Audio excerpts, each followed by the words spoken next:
আমরা অনেকেই বলে থাকি বাবা-মায়ের জন্য তার সব সন্তানই সমান। সব সন্তানকেই সমান চোখে দেখেন, সমানভাবে ভালোবাসেন। এখানে একটু এসে আমার দ্বিমত।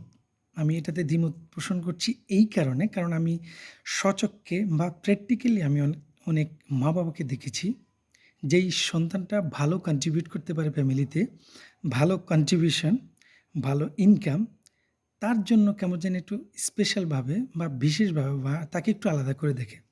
আর অন্য যারা আছে, যাদের একটু ইনকাম কম বা এক কথায় যদি আপনি ভালো ইনকাম করেন, যদি আপনার টাকা থাকে, ভালো আর্নিং করতে পারেন আপনি, তাহলে আপনি বাবা-মার কাছে সেরা ছেলে।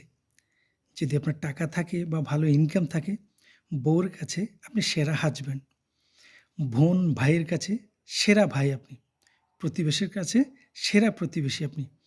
শ্বশুর, শাশুড়ি তাদের কাছে আপনি সর্বশ্রেষ্ঠ জামাই। তো কাজেই এটাতে এইজন্যে আমি দ্বিমত পোষণ করছি, কারণ আমি নিজ চোখে দেখেছি। কারণ একটা ফ্যামিলিতে সব সন্তান কিন্তু একরকম হয় না। সবার কিন্তু একই টাইমে বা সবার কিন্তু সেম ইনকাম থাকে না। তো কাজেই এরকম কম বেশি আমি অনেক জায়গায় দেখেছি এই মা-বাবার ক্ষেত্রে কোনো সন্তানের জন্য একটু বেশি মায়া থাকে, একটু বেশি ভালোবাসে। আবার কোনো সন্তানকে ভালোবাসে, বাট ওই যে আ যাকে একটু বেশি ভালোবাসে তার মতো না। একটু অন্য চোখে দেখে।